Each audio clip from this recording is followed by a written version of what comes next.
Hello there, and welcome to God Inspired with Salome. My name is Salome. Thank you for stopping by. Thank you for joining me today. Welcome to day one of our countdown to Christmas. So, in today's short message, short exhortation, I want to talk about three scenarios where God has given instruction to different people and how they acted on it. So, the first one, I was doing my devotion about 2 weeks ago. If you heard me talk about my devotion for some time, you know I'm doing the Bible in 1 year. And I was learning or reading a story about the birth of Samson and how it came about.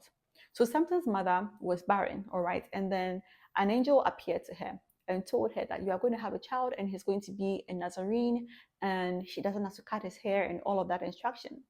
She carried that message and went to her husband and told him, an angel visited me and told me so and so. So Manoah prayed to God and said, let this angel come again. So the angel came again, and guess what? Manoah wasn't around when the angel came.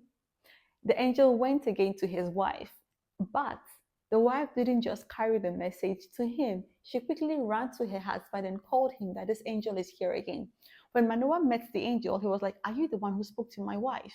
He said, yes, I'm the one. And then he gave the instruction. He explained to him so and so and so. Now, it got me thinking, is this how it should have been in the Garden of Eden?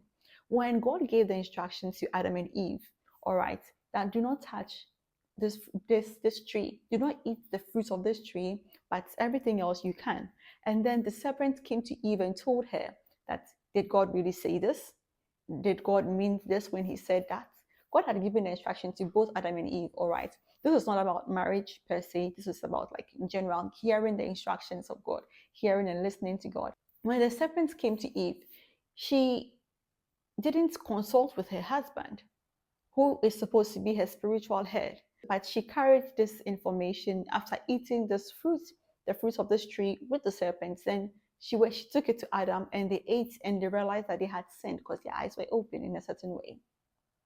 Now, in light of Christmas, looking at the birth of Jesus, when Angel Gabriel appeared to Mary and told Mary that you're going to have a child and blah blah blah, said, how can this be? I am not married.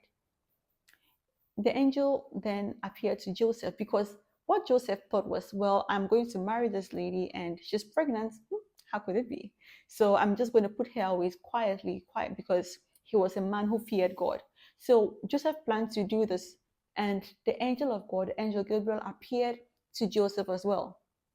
If Joseph had not listened to the instruction that God sends through Angel Gabriel, what would have become of us?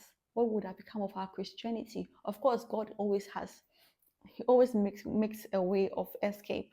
But tomorrow I would explain why it had to be through Joseph.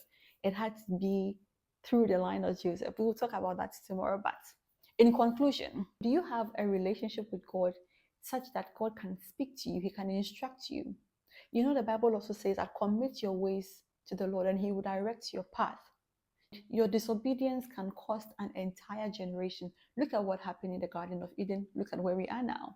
What if Samson's parents did not heed to the instruction of the angel of God? What if Joseph and Mary, he did something else? Joseph was like, I cannot stand this embarrassment. I'm going to go away. What would have become of us? First of all, do you hear from God? Do you understand the voice of God? Do you know how God speaks to you? Are you able to recognize what God says when it's God speaking? The Bible also says that my sheep knows my voice. Do you recognize the voice of God as the sheep of his pasture? So no matter where you are right now, no matter how your obedience, your path of obedience looks like, you can always turn around and start obeying. Delayed obedience is also disobedience. To end today, God speaks, and he will speak to you when you ask him. Thank you for joining me on day one. See you again tomorrow for day two. Bye for now.